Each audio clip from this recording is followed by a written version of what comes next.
सभी मित्रों को नमस्कार। आज हम 500 यात्रा चैनल पर लेसन नंबर 7 विजयनगर साम्राज्य के अगले प्रश्न को करेंगे। स्थापत्य की कौन कौन सी परंपराओं ने विजयनगर के वास्तुविदा को प्रेरित किया? उन्होंने इन परंपराओं पर किस प्रकार बदलाव किए? देखो, विजयनगर साम्राज्य की भव्यता देखते ही बनती थी।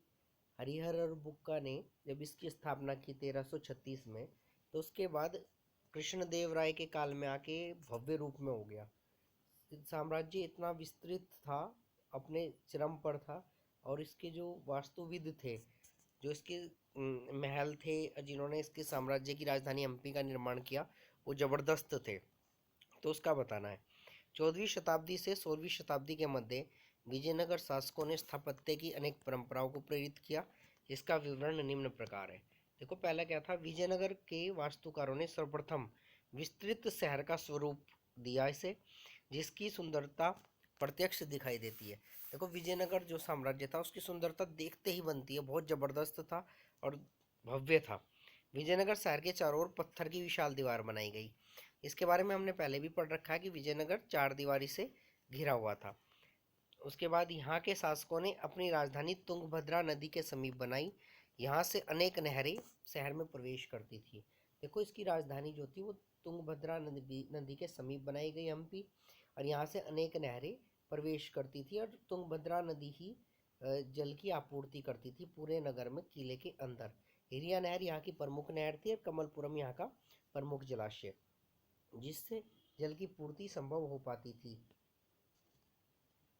विजयनगर शहर में विशाल कुंड, जलाशय व हौज की पर्याप्त व्यवस्था थी। देखो, यहाँ पर कुएं भी थे, विशाल जलाशय भी थे, हौज भी थे। कमलपुरम यहाँ का प्रमुख जलाशय था। विजयनगर शासक धार्मिक प्रवृत्ति के थे। उन्होंने यहाँ अनेक मंदिरों का निर्माण किया। देखो, स्थापत्य कला का अद्भुत नमूना है यहाँ के मंदिर। उन्होंने यहाँ मंदिरों का निर्माण भी किया, इन्हें हम अलग से पढ़ेंगे। आगे, खेती को भी विजयनगर की किलेबंदी में रखा गया। देखो, विजयनगर की किलेबंदी में खेती को सारा अंदर रखा गया, ताकि पशु नुकसान ना पहुंचा पाए, और अगर कोई आक्रमण कर दे तो खाद्यान्न वगैरह की कमी ना हो। शासकों ने किले की दीवारों में इंडो इस्लामिक स्थापत्य के तत्वों को अपनाया।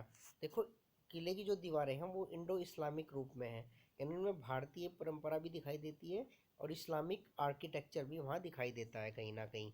शहर में धनी धनी है, शहर में धनी लोगों के भवन जो थे वो बहुत भव्य थे। ये गलत लिखा हुआ है, भवन लिख लेना। मुसलमानों के लिए पृथक मोहल्ले बनाए गए थे, जहाँ से मस्जिदों के भी अवशेष मिले हैं। देखो, धनी जो लोग थे उनके मकान जो हैं वो बहुत भव्य बनाए गए थे, और मुसलमानों के लिए पृथक मोहल्ले थे, और यहाँ पर कुछ मस्जिदों के अवशेष भी मिले हैं।